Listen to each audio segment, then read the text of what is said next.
नमः शिवाय। आप सभी भक्तों पर भोलेनाथ की कृपा सदा सर्वदा बनी रहे। आज आप सभी श्रवण करेंगे श्रावण मास महात्म्य कथा अध्याय 9 और इसके साथ ही श्रवण करेंगे श्री शिव महापुराण की कथा। श्रावण मास महात्म्य कथा अध्याय 9 शुक्रवार व्रत की कथा। वाधिदेव ने सनत कुमार से कहा, हे सनत कुमार, अब मैं तुम्हें शुक्रवार की कथा सुनाऊंगा। इसके केवल सुनने मात्र से ही प्राणी सब प्रकार की विपत्तियों से छूट जाता है। प्राचीन काल में पांडव वंश में उत्पन्न एक सुशील नामक राजा है। वह 64 कलाओं का जानकार, धनुर्विद्या विशारद था। पुत्र सुख को छोड़कर राजा को सब आनंद प्राप्त था। उसने बहुत प्रयत्न किए मगर उसको पुत्र की प्राप्ति नहीं हुई। राजा सुशील की रानी का नाम सुकेशी था। वह सर्व गुणों से युक्त थी। जब उसके यहाँ बहुत प्रयत्न करने पर भी पुत्र नहीं हुआ तो वह हर समय उदास रहने लगी।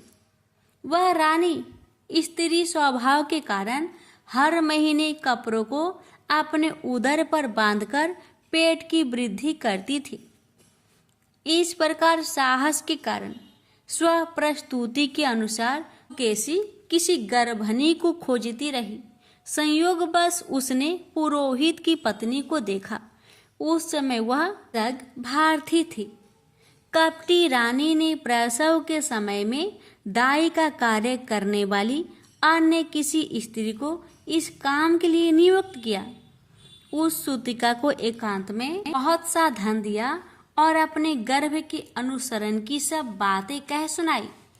उधर राजा ने अपनी रानी को गर्भवती जानकर सवन तथा सीमंतोन्नयन बड़े प्रसन्न मन से किया। पुरोहित की पत्नी का प्रसव का समय नजदीक आया। यह सुन उसी तरह दाई ने भी अपने वचन का पालन किया। पुरोहित की स्त्री गर्भवती थी लेकिन प्रस्तुति की बात जानती नहीं थी। अतः दाई का आदेश मानती थी तथा उसके कहे अनुसार चलती थी। पुरोहित की स्त्री द्वारा वंचना कराने के लिए दाई ने उसकी आंखों पर पट्टी बांध दी और उसके यहाँ उत्पन्न हुआ पुत्र किसी दासी द्वारा रानी के पास भेज दिया। इस प्रकार रानी के पास उस पुरोहितानी के पुत्र के पहुंच जाने की किसी को कानो कान खबर ना हुई। इस नाटक को कोई भी न जान सका। रानी ने पुत्र ग्रहण करके कहा कि मेरे यहाँ लड़का हुआ है, सब जगह खबर कर दो। दाई ने पुरोहितानी की आंखों की पट्टी खोल दी। वह अपने साथ मांस की एक पिंडी लाई थी। उसने वह पुरोहितानी को दिखाई और दुख प्रकट करते हुए दाई ने उससे कहा, यह अनिष्ट हुआ है। अपने पति से कहकर इसकी शांति करवाना। पुत्र नहीं हुआ तो न सही किंतु तुम्हारे प्राण तो बच गए हैं ना। पुरोहितानी को प्रसव के विषय में चिंता हुई। क्या इसने कपट किया है? वह असंदिग्धा अवस्था में थी। ईश्वर ने सनत कुमार जी से कहा, राजा ने जब पुत्र उत्पन्न होने के बारे में सुना तो जात कर्म आदि करके ब्राह्मण को गज, अश्व, रथ आदि दान में दिए। जो बंदी खाने में बंद थे सबको छोड़ दिया। सूतिकांत में नामकरण आदि संस्कार किए। राजा ने राजकुमार का नाम प्रियव्रत रखा। श्रावण मास आने पर पुरोहित पत्नी ने शुक्रवार के दिन भक्ति द्वारा जीवंतिका का अर्चन किया। द्वार पर जीवंतिका की मूर्ति अंकित करके पुष्प माला से अर्चन कर 5 दीपक जलाए। गेहूं के आटे की दीपक बनवाकर जलाती और आप भी गेहूं के आटे को शुद्ध घी में पकाकर भोजन करती। भोजन के पश्चात कहती, हे कृपानिधे, जहाँ पर भी मेरा पुत्र हो उसे रक्षित रखना। यो प्रार्थना करने के पश्चात वह कथा सुनती और यथाविधि नमस्कार करती। जीवंतिका के प्रसाद से वह बालक चांद की तरह बढ़ने लगा और पुरोहितानी की भक्ति से प्रसन्न होकर जीवंतिका उसी रात दिन रक्षा करने लगी। कुछ काल बीतने पर राजा मर गया। पितृभक्त पुत्र ने पिता की परलौकिक क्रिया की। फिर मंत्रिमंडल ने उसको राज सिंहासन पर बैठा दिया। उसने कुछ काल तक राज्य की भली भांति देखरेख की और उसके बाद राज्य का भार वृद्ध मंत्री को सौंपकर आप पितृ ऋण से मुक्ति प्राप्त करने के लिए गया को रवाना हो गया। उसने यह यात्रा राजकीय भेष को त्याग कर कार्पटिक भेष में की। मार्ग में एक गृहस्थ के यहाँ ठहरा। उस गृहस्थी के यहाँ पुत्र हुआ था। इससे पहले उस गृहस्थी के यहाँ जो 5 पुत्र हुए थे उनको क्रमशः षष्ठी देवी ने मार डाला था। लेकिन इस लड़के के पैदा होने के 5 दिन बाद राजा उस गृहस्थ के मकान में सो रहा था कि रात को षष्ठी देवी उस बालक को मारने के लिए आई। इस पर षष्ठी देवी को जीवंतिका ने कहा, हे षष्ठी देवी, इस राजा को लांघकर मत जाना। इस प्रकार जीवंतिका के मना करने पर भी जब षष्ठी देवी नहीं मानी और आगे बढ़ी तो उसके किए से कुछ न हो सका और वह खाली हाथ वापस लौट गई। गृहस्थ ने जब अपने लड़के को जीवित देखा तो राजा को उसने लड़के का जीवन दाता जानकर राजा से प्रार्थना की, हे राजन, आप आज का दिन मेरे मकान पर ही ठहरे, क्योंकि आपकी कृपा से ही मेरा यह 6वां पुत्र जीवित बचा है। उस गृहस्थ की ऐसी प्रार्थना सुनकर राजा एक दिन के लिए वहां रुक गया। इसके बाद वह गया पहुंच गया और पिंड दान देने लगा। वहां विष्णु पद पर पिंड देते हुए उसे आश्चर्य हुआ। उसने देखा कि पिंड को ग्रहण करने के लिए 2 हाथ बाहर निकले हैं। यह कौतुक देखकर राजा चकित रह गया। ब्रह्मज्ञ से राजा ने विष्णु पद को ही पिंड दिया और एक विद्वान ब्राह्मण से पूछा कि ये सब मामला क्या है। उस ब्राह्मण ने कहा, राजन, यह दोनों हाथ तुम्हारे पिता के हैं। घर जाकर अपनी माता से पूछना कि ऐसा क्यों कर हुआ है। यह सब क्या है, यह तुम्हारी माता ही बताएगी। राजा उदास तथा दुखित होकर अपने मन में अनेक तरह के विचार करने लगा। लौटते समय राजा फिर उस गृहस्थी के यहाँ ठहरा जहाँ पर कि यह यात्रा को जाते समय ठहरा था। उस गृहस्थ के यहाँ अब दूसरा लड़का हुआ था, जिसको पैदा हुए आज 7वां दिन था। इस दूसरे लड़के को ग्रहण करने के लिए रात को षष्ठी देवी वहां आई। षष्ठी देवी को जीवंतिका ने दोबारा मना किया। षष्ठी देवी ने जीवंतिका से पूछा, हे जीवंतिके, आपको इन लड़कों के बचाने की क्या आवश्यकता है और इसकी माँ कौन सा व्रत करती है जिससे कि आप रात दिन इसकी रक्षा करती हैं। षष्ठी देवी की बात सुनकर जीवंतिका ने मुस्कुराकर कहा, राजा भी दोनों की बात सुनने के लिए जाग रहा था और नींद का बहाना करके आंखें मूंदकर पड़ा हुआ था। जीवंतिका ने कहा, हे षष्ठी देवी, इसकी माँ श्रावण के महीने में शुक्रवार के दिन पूजन तथा व्रत नियम अनुसार करती है। वह नियम क्या है और कैसा है मैं आपको सब बतलाती हूँ। इसकी माँ उस दिन हरे रंग का वस्त्र नहीं पहनती, हाथों में हरे रंग की चूड़ियाँ नहीं पहनती, चावल के धोवन के जल को कभी नहीं लांघती, हरे पल्लव के मंडप के नीचे नहीं आती, हरे रंग का साग नहीं खाती। यह सब कुछ वह मेरी प्रसन्नता के लिए करती है, इसलिए मैं उसकी और उसके इस लड़के राजा की सुरक्षा करती हूँ। बातचीत सुनकर राजा दूसरे दिन अपने नगर में आया। उसके स्वागत के लिए नगर का हर बच्चा, बूढ़ा और नौजवान आया। राजा राज भवन में पहुंचा। उसने अपनी माँ से पूछा, माता, आप जीवंतिका का व्रत करती हैं? उसकी क्या विधि है? माँ ने उत्तर दिया, जीवंतिका का व्रत मैं नहीं जानती।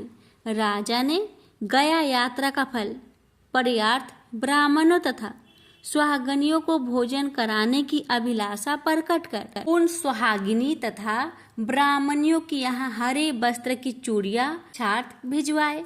दूत ने उनसे कहा कि आप राजभवन में भोजन के लिए पधारे। पुरोहित की पत्नी ने दूत से कहा, मैं हरे रंग की कोई चीज नहीं लेती। पुरोहित पत्नी की यह बात सुनकर दूत ने सारा हाल राजा से जाकर कहा। राजा ने तब दूत के हाथ लाल रंग के वस्त्र, फल और अन्य वस्तुएं पुरोहितानी के यहाँ भिजवाई, जिसको उसने ग्रहण कर लिया। फिर वह राजा के महल में गई। उसने राजभवन के पूर्वी द्वार पर चावलों के धोवन का जल तथा हरे वर्ण का मंडप देखा। फिर वह अन्य द्वार से राजभवन के भीतर गई।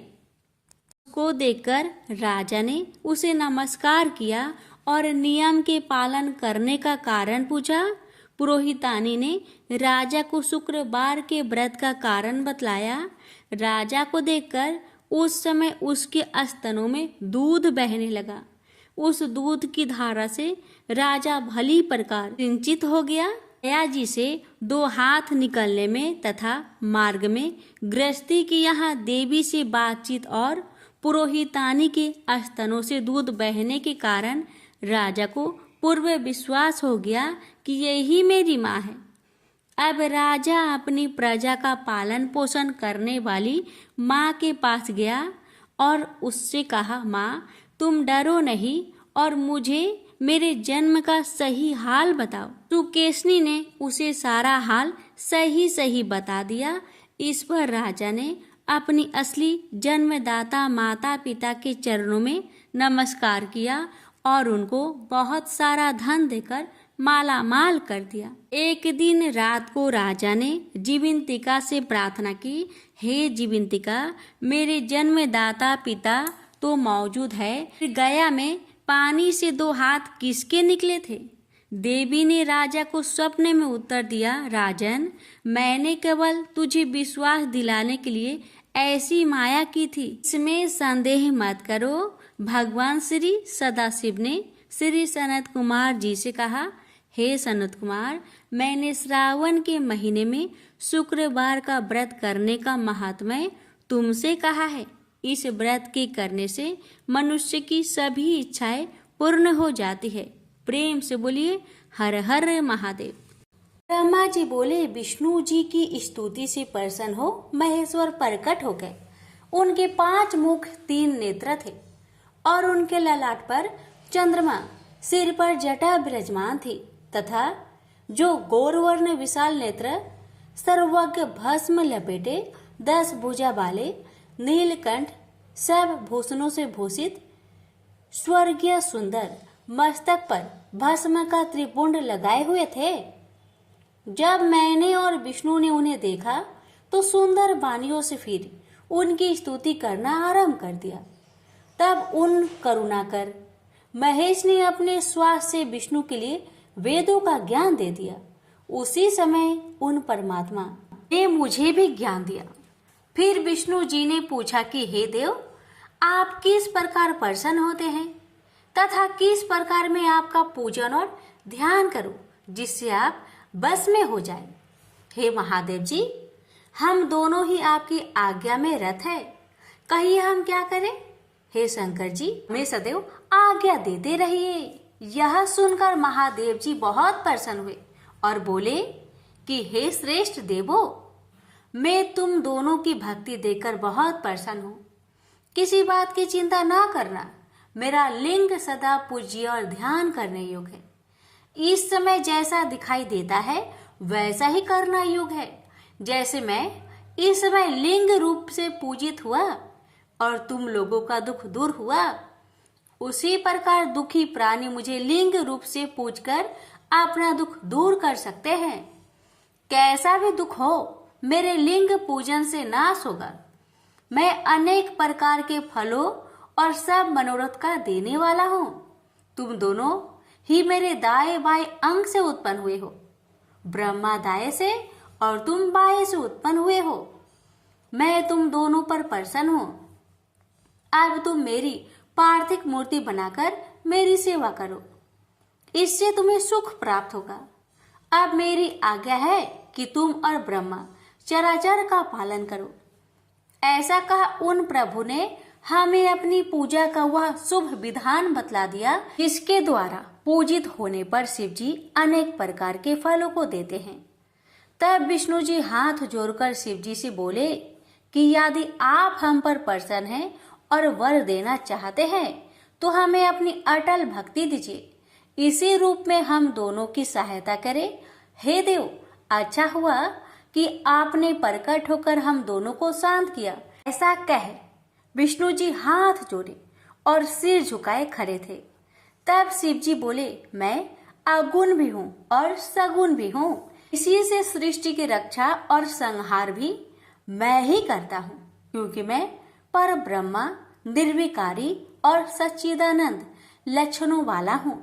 ब्रह्मा, विष्णु और महेश यह तीनों भेद मेरे ही हैं। तुमने जो मेरी बहुत स्तुति की और युद्ध के समय जो रक्षा के हेतु ब्रह्मा जी ने मेरी स्तुति की, मैं उसे सत्य करूंगा, क्योंकि मैं भक्त वत्सल हूँ। तुम्हारे अंग से जो मेरा रूप प्रकट होगा वह रुद्र कहलाएगा, और मेरा अंग होने से सामर्थ्य में वह शून्य भी न होगा। जो मैं हूँ वही वह है। हम दोनों की पूजा में कोई भेद न होगा। मेरा वही शिव रूप जैसा है वैसा ही रुद्र भी होगा। उसमें पूर्वापर का कोई भेद नहीं करना चाहिए। वास्तव में दोनों रूप ही एक है। शिव और रुद्र में कभी भी भेद नहीं समझना चाहिए। हाँ, कहीं कार्य में भेद हो सकता है पर कारण में नहीं। यही तो क्या, मैं, आप, ब्रह्मा और रुद्र सब एक ही हैं। इसमें जो भेद मानेगा उसको बंधन होगा। हे ब्राह्मण, अब मैं एक और गुप्त बात कहता हूँ, सुनो। तुम दोनों प्राकृतिक से उत्पन्न हुए हो, किंतु यह रुद्र प्रकृति से उत्पन्न नहीं हुए हैं।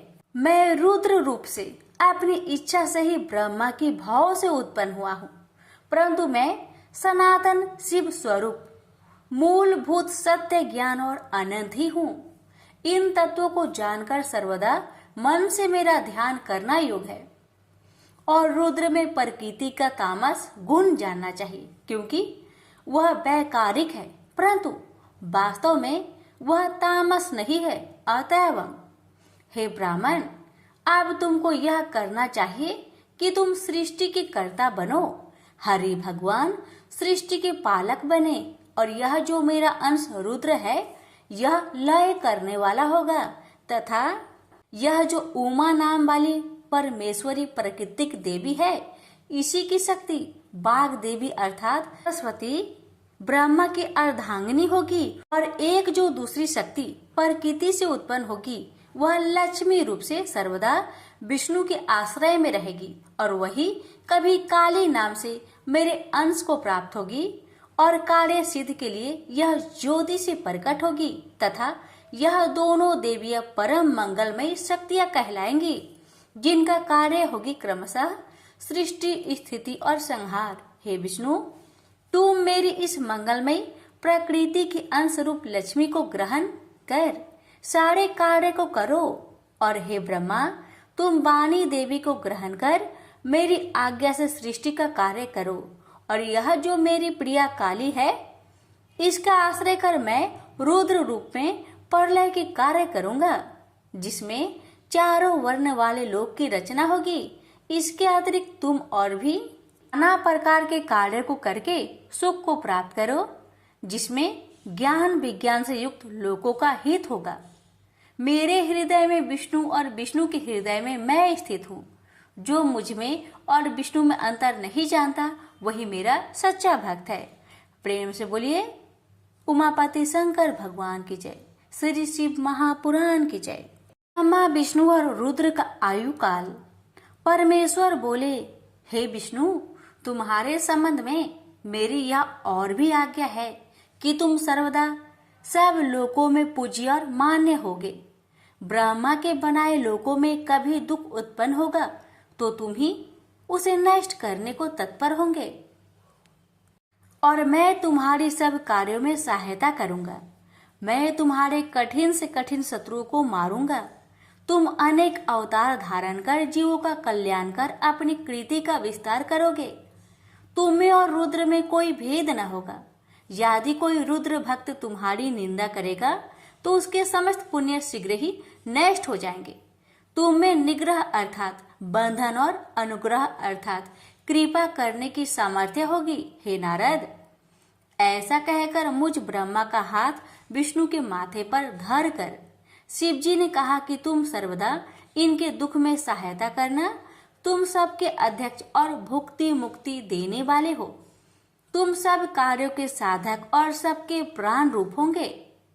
हे हरि, तुम पर जब कभी संकट आवे तो मेरी इसी रुद्र शरीर का भजन करना। जो मेरा आश्रय लेता है उसके दुख अवश्य ही दूर हो जाते हैं। जो मुझ में और तुम में अंतर जानता है वह निश्चय ही नरक में गिरता है। अब इन तीनों देवताओं के आयु बल को सुनो। 4000 युग ब्रह्मा का एक दिन होता है और इसी क्रम से रात भी जाननी चाहिए। 30 दिन का एक महीना और 12 महीने का एक वर्ष, इस प्रकार के वर्ष प्रमाण से ब्रह्मा की 100 वर्ष की आयु होती है। और ब्रह्मा जी का एक वर्ष विष्णु जी का एक दिन कहलाएगा और वह भी इसी प्रकार के प्रमाण से 100 वर्ष जिएंगे तथा विष्णु का एक वर्ष रुद्र के एक दिन के बराबर होगा और इसी क्रम से वह भी 100 वर्ष स्थित रहेंगे। तब सदाशिव के मुख से एक श्वास उत्पन्न होता है। इसमें उनके 21,000 के 100 और 600 दिन रात होते हैं। उनके 6 श्वास और निश्वास का एक पल 60 पल की एक घड़ी और 60 घड़ी का एक दिन रात होता है। शिव की उच्च श्वास निच्च श्वास अर्थात भीतर बाहर श्वास लेने की संख्या नहीं है। इसी कारण शिव का उत्थान अच्छा है। अतः तुम मेरी आज्ञा से रूप की रक्षा करते हुए अनेक प्रकार के गुणों से सृष्टि का कार्य करो। ब्रह्मा जी कहते हैं कि जब शिव जी ने ऐसा कहा तब उनके वचनों को सुनकर उन्होंने विश्वेश को प्रणाम कर कहा, हे कृपा सिंधु, मैं आपकी सब आज्ञाओं को सर्वदा के लिए सिरोधार्य करता हूँ और वचन देता हूँ कि ऐसा ही करता रहूंगा। फिर तो शिव जी ने अपना मंगलमय हाथ विष्णु जी के सर्वांग पर फेर कर उन्हें धर्म उपदेश देकर अनेकों वर दिया और देखते देखते शीघ्र ही अंतर्ध्यान हो गए। उसी समय से इस लोक में लिंग पूजा की विधि चली। लिंग से प्रतिष्ठित शिव जी भुक्ति मुक्ति प्रदायक है। यदि कोई इस आख्यान को लिंग के समीप पढ़ता है तो वह 6 महीने में शिव रूप हो जाता है। हे मुनियों, इसका पुण्य फल कहने में मैं असमर्थ हूँ। प्रेम से बोलिए उमापति शंकर भगवान की जय। श्री शिव महापुराण की जय। शिवार्चन विधि और उसका फल। ऋषि बोले, हे सुत जी, यह तो आपने मुझे महादिव्य शुभ लिंग की उत्पत्ति सुनाई जिसके प्रभाव से दुखों का नाश हो जाता है। हे महाभाग, अब आप ब्रह्मा और नारद के संवाद के मध्य से शिव पूजन की विधि बतलाए जिसके करने से शिव जी प्रसन्न होवे।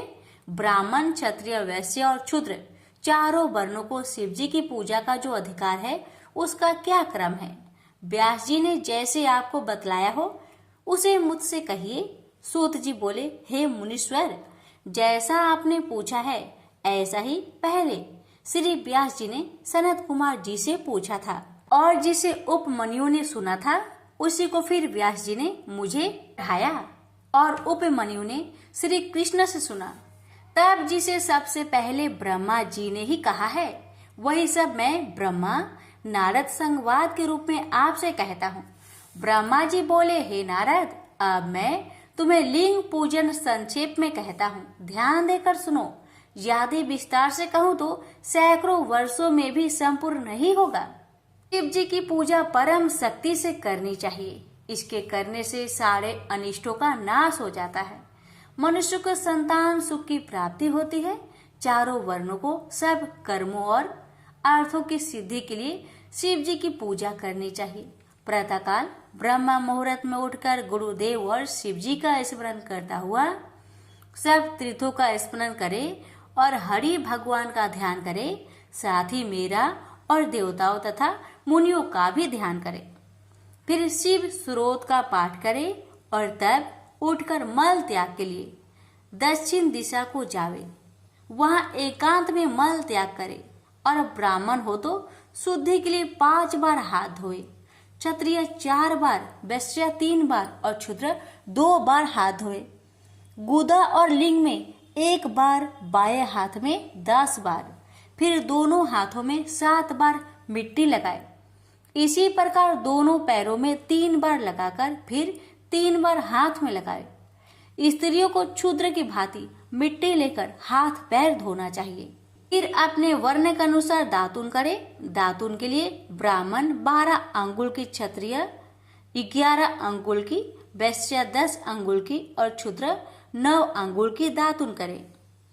षष्ठी, अमावस, नवमी और व्रत के दिन रविवार को संध्या का समय और श्राद्ध के दिन दातुन न करे। तीर्थों में सविधि मंत्र सहित स्नान करे। फिर एकांत और उत्तम स्थान में संध्या करे। फिर सविधि शिव जी को पूजे, परंतु पहले गणेश जी का पूजन कर लेवे। अंत आसन पर बैठे शिव जी की स्थापना करे। 3 बार आचमन कर 3 प्राणायाम करे, जिसमें मध्य में त्र्यंबक शिव जी का ध्यान करे, जिससे 5 मुख 10 भुजाएं सब भूषणों से युक्त और जो बाघंबर ओढ़े हुए हैं। शिव जी की पूजा से मनुष्य अपने को पवित्र बना लेवे। फिर प्रणव मंत्र अर्थात ओमकार से ही न्यास कर शिव जी की पूजा आरंभ करे। इसकी और बहुत सी विधियां गुरुदेव से प्राप्त कर लेवे। फिर शिव जी पर सहस्त्र जलधारा वेद मंत्र द्वारा चढ़ावे। फिर शिव जी के ऊपर चंदन और पुष्प आदि चढ़ावे और प्रणव पूर्वक उनके आगे सुगंधि की सामग्री देवे। फिर नाना प्रकार के वेद मंत्रों से उनकी स्तुति करता हुआ उन्हें नमस्कार करे। फिर अर्घ्य देकर शिव जी के चरणों में पुष्प बिखेर देवे। फिर देवेश को प्रणाम कर आत्मा से शिव जी की आराधना करे। प्रार्थना करते समय हाथ में पुष्प लेकर उनके सामने खड़ा होवे और अंजलि बांधे रहे और कहे कि हे शंकर जी, मैं ज्ञान से अथवा अज्ञान से आपकी जो कुछ भी पूजा की है वह सफल होवे। और ऐसा कहा जी के ऊपर पुष्प चढ़ावे और स्वास्तिक वाचन कर अनेक प्रकार के आशीर्वाद ग्रहण करे। फिर शिव जी के ऊपर पूजा की चढ़ाई हुई सभी वस्तु हटाकर नमस्कार करे और अपराध क्षमा के लिए फिर आचमन करे। फिर अघोर मंत्र से शिव जी की प्रार्थना करे और गले से अधिक शब्द निकालकर उनकी पूजा करे। फिर अपने समस्त परिवार के साथ शिव जी को नमस्कार कर अत्यंत प्रसन्न होता हुआ सारे कार्य को सुख पूर्वक करे। इस प्रकार की शिव पूजा से उसे पद पद पर सर्व सिद्धियों की प्राप्ति हो सकती है। उसका दुख मिट जाता है और शिव जी की कृपा से कल्याण पाता है तथा शिव जी की पूजा से उसकी और भी गुणों की वृद्धि होती है। हे मुनिवर, यह शिव जी की पूजा की विधि कही। हे नारद, अब इसके पश्चात और क्या सुनना चाहते हो? प्रेम से बोलिए उमापति शंकर भगवान की जय। श्री शिव महापुराण की जय।